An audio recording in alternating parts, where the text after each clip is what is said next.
La historia del mundo es la historia de los inmigrantes. Por lo tanto, esta historia también podría ser la suya. César Meléndez.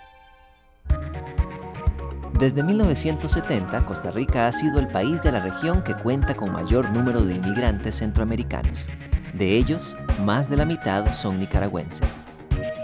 En este capítulo de Identidades hablaremos con el actor César Meléndez, autor y protagonista del monólogo El Nica, obra que se ha presentado en diversos festivales internacionales con numerosos reconocimientos. Si reflexionamos hoy sobre la identidad nicaragüense, tal vez podamos escuchar mejor esa voz que va a contarnos qué se siente ante la injuria, ante la palabra grosera, ante el chiste racista, ante el chiste xenofóbico. César, ¿quién sos vos? Bueno, en primer lugar, muchas gracias por la invitación y por sus amables palabras. Yo soy esto que usted ve aquí. Nacido en Nicaragua y con una gran experiencia de vida en Costa Rica. En Costa Rica, sí, pero yo no lo quise. A ver, ¿Me contanos. explico? Sí, bueno, yo nací en Nicaragua en el año 1966 y mi mamá y mi papá, esta es una historia pues que he contado en algunas oportunidades, ¿verdad? Mi mamá y mi papá empezaron a jugar muy tempranitos, los dos vivían en Managua, aunque mi mamá venía de una zona que se llama San Rafael del Sur, San Pablo, carretera Pochomil. ¿Conoces vos? No, jodido, todavía no he ido allá. Va a ver, alegre, va, que caminó al mar. Entonces mi mamá viene, digamos, de esa zona y se juntó con mi papá en Managua. Ella trabajaba en una tienda de joyería, ¿verdad? Y mi papá le ayudaba a su mamá vendiendo pan. Entonces quedaban, digamos, que los dos negocios al frente. Resumen, yo nací cuando mi mamá tenía 12 años y mi papá tenía 13 años. Eso provocó un serio conflicto entre las familias. Claro, claro. Sí, entonces mi papá, yo sostengo la teoría de que mi papá vio alguna de aquellas películas mexicanas que proyectaban en aquella época donde los machos se robaban a las mujeres. Mi papá se robó a mi mamá hasta cruzar la frontera y venir aquí a Costa Rica. Y ya, bueno, de camino pasaron 100 vicisitudes y llegué a este país maravilloso que me ha dado la oportunidad de crecer, de estudiar, de poder entenderme, de cometer mis primeros errores y de crecer interiormente. Pero yo siempre he intentado sostener, por gracia de mi mamá y de mi papá, que siempre me han dicho, mire, nuestro país se hizo grande. ¿Verdad? Nuestro país ya no se llama Costa Rica, no se llama Nicaragua, se nos hizo más grande, no sabemos todavía cómo se llama, pero nuestro país empieza ya como por la frontera con Honduras y va terminando por allá, por la frontera con Panamá. ¿Verdad? Algunos en estos días le dicen Ticaragua, ¿verdad? Ticaragua, etcétera. Pero en todo caso, creo que, como dice uno de los textos del final de la obra del Nica, el personaje menciona que las fronteras, le pregunta al Cristo con quien dialoga a lo largo de toda la obra, le pregunta al Cristo, decime vos, ¿dónde están las fronteras? Y el Cristo pareciera ser que le responde que las fronteras están en la cabeza de las personas. Entonces, a partir de ese texto que dice el Cristo en la obra del Nica, quisiera preferir decir, soy de aquí, sin frontera.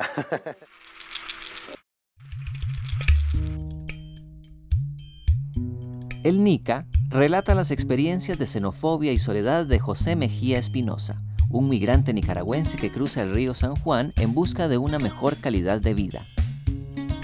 Como Mejía, muchos nicaragüenses migran a Costa Rica por el deterioro de las condiciones económicas y laborales de su país, lo que provoca una movilización obligada marcada por el desarraigo, la carencia, la esperanza y la fe.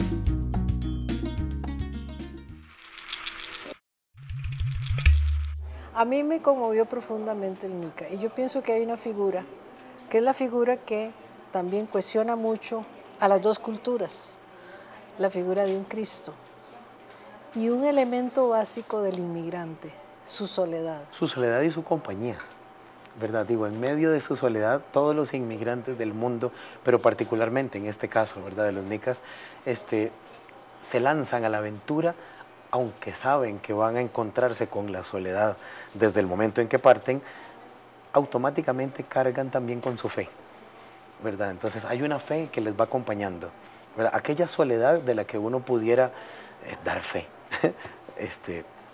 En alguna medida uno sabe o quiere creer, o uno aspira y uno desea poder cargar, ¿verdad?, con la fe y con los íconos religiosos que le pertenecen culturalmente.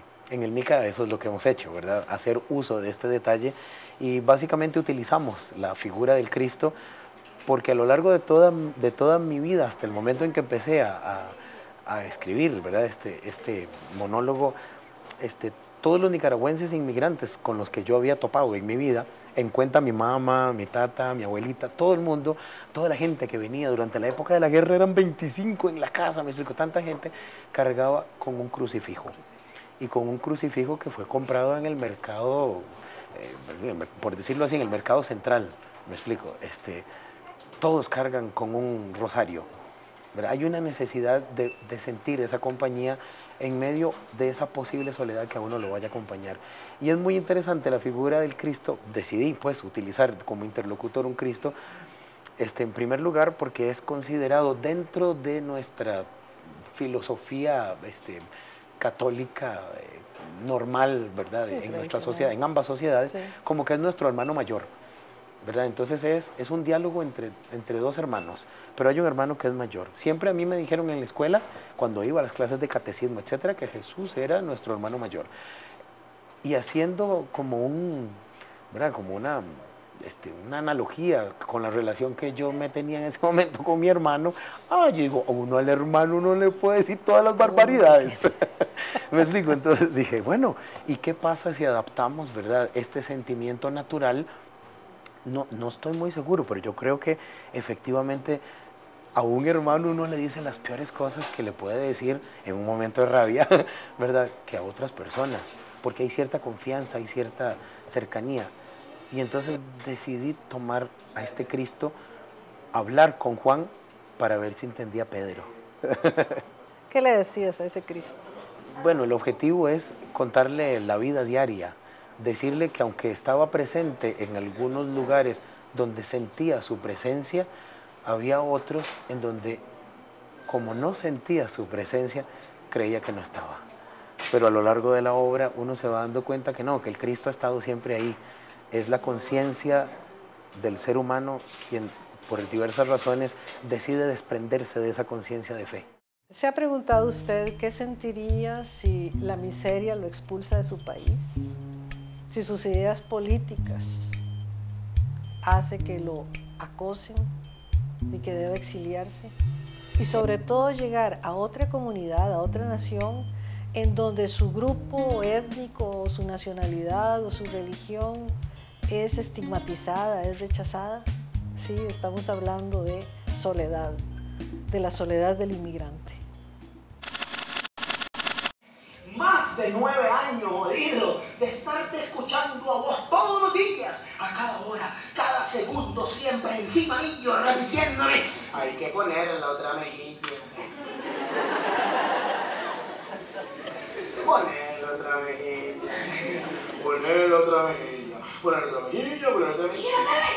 Poner otra mejilla. Mejilla. ¡Va pues! ¡Va pues! ¡Voy a poner la otra mejilla! Pero ¿cómo cuesta? ¿Cómo cuesta, Dios mío? No, pero es que yo no entiendo. Todas las cosas que me has pedido hacer, yo no entiendo por qué a mí me cuesta tanto. Pero ¿por qué yo? Si son ellos los que me están... Pero...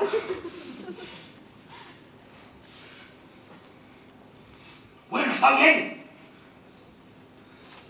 Está bien, va pues. Voy a ponerle otra mejilla.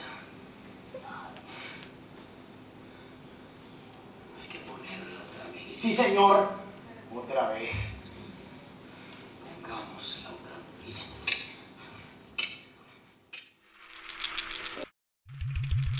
¿Cuáles eran esas furias o esas cóleras y esos dolores que le comunicabas como personaje a ese Cristo? Bueno, tal vez la más importante de todas era la ausencia visible, perdón, digamos, la ausencia de las herramientas para poder sacar adelante una vida en el sentido más digno, pero sin entender al mismo tiempo que la dignidad no está expuesta en los argumentos externos a uno, que la dignidad está interiormente, ¿verdad? Y esa es como la gran lucha sobre la que está este Cristo, el argumento de poner la otra mejilla, ¿verdad? Para el Nica, que está desarrollando este trabajo, para José Mejía Espinosa, que es como se llama el personaje, el poner la otra mejilla es tal vez la tarea más difícil de su vida. Y pareciera ser que la obra está enmarcada en ese momento histórico de la vida de este personaje, en donde el Cristo está queriendo enseñarle, entre otros valores, el valor de poner la otra mejilla. Entonces hay una furia, hay una reticencia, hay un pleito interior entre por qué tengo que ponerla, no entiendo, ¿verdad? Y entender que hay que ponerla en algunas circunstancias. En algunas circunstancias. Claro, y en algunas circunstancias el autor de la obra decide ponerle de nombre al personaje José Mejía Espinosa. Mejía en nicaragüense podría casi que traducirse en mejilla. Entonces, una mejilla espinosa. Como quien dice, voy a poner la otra mejilla, pero quien me dé posiblemente se va a espinar. ¿Me doy a entender? Perfecto. La figura de Cristo es un discurso de amor. Es un discurso de que no hay diferencias, porque ahí está ese Cristo muriendo por nosotros, por amor. Entonces yo me imagino que en una obra que, bueno, pretende consciente o inconscientemente que se disuelvan las diferencias, las separaciones, los odios, pues era un texto capital de Occidente, mostrarlo así. Sí, claro, pero también quisiera, si me lo permite, agregarle que también el Cristo es un discurso de justicia y es un discurso de reclamar los derechos que le pertenecen. Me explico, cuando el Cristo, dentro de la historia bíblica que conocemos, se mete al templo y se pone a reclamar derechos que en él siente que le pertenecen, que por qué la gente está metida en el templo vendiendo cosas y ¿verdad? Cosas que no, él está reclamando un derecho y lo hace con mucha vehemencia.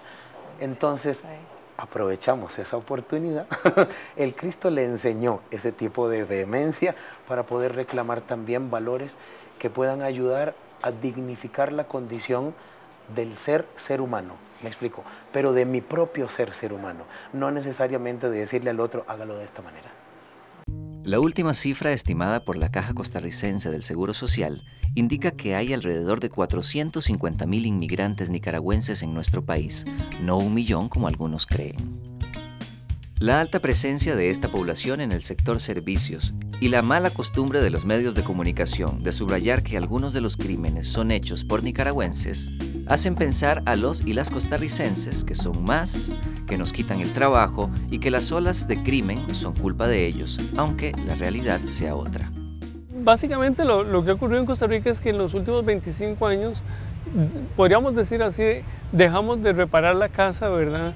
Dejamos de pintarla cada 5 años o algo así, y una mañana salimos afuera, la contemplamos y nos preguntamos qué pasó, ¿verdad? Las escuelas se quedaron sin pupitres, sin canoas, los hospitales se quedaron sin camas, sin tecnología, y lo que hemos estado repitiendo en los últimos 15, 20 años es que la inmigración es la responsable de ese deterioro, cuando en realidad ese deterioro tiene que ver con el hecho de que cambió el modelo de desarrollo en Costa Rica, es decir, disminuyó la inversión pública y con la disminución de la inversión pública se deterioraron las instituciones y se deterioraron, digamos, las bases materiales del imaginario, ¿verdad?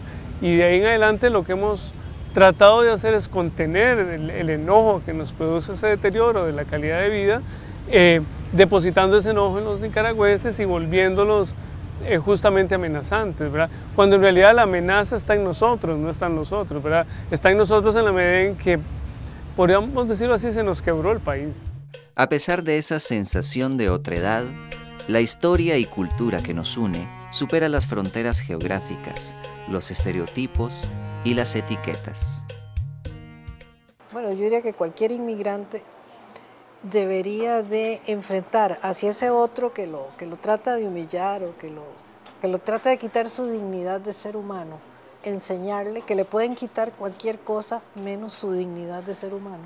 Bueno, creo que sí, en alguna medida, aunque la intención no es necesariamente didáctico, ¿verdad? No necesariamente lo pienso como algo que hay que enseñar, ¿verdad? Creo que el universo interior con el que está el personaje, por lo menos a mí me invita, ¿verdad? Y aspiro a que eso pueda ser entendible, ¿verdad? Aspira a que el gran esfuerzo que hay que hacer no es hacia afuera, no es hacia los otros, es hacia mi propio interior.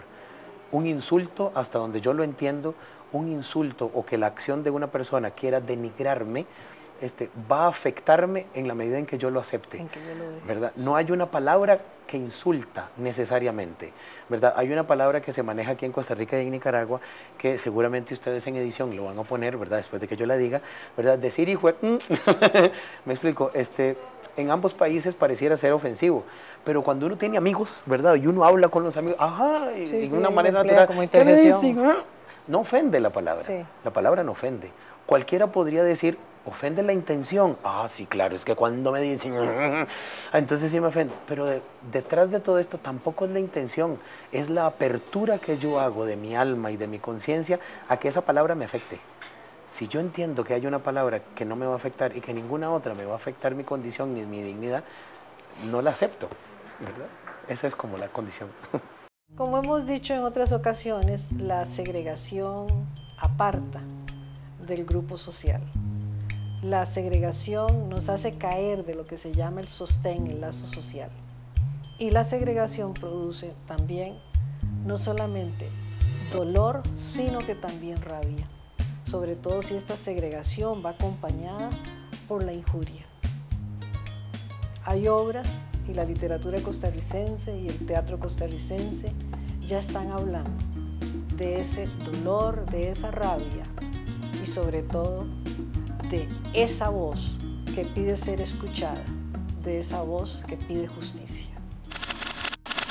Me decías hace un ratito, César, que ya casi tenés 1500 ¿Funciones? sobre el Nica. Sí, solo con el Nica por ahí andamos. César, ¿y otras obras tuyas que también se dialoguen con identidad humana sobre todo? Sí, bueno, hasta este momento he continuado escribiendo. La labor, digamos, con el Nica nos deja como poco tiempo, ¿verdad? Pero desde hace como 5 años emprendimos nuevamente la tarea de poder escribir y hasta este instante podemos tener 85 trabajos escritos que ya estamos compartiendo en diversas comunidades.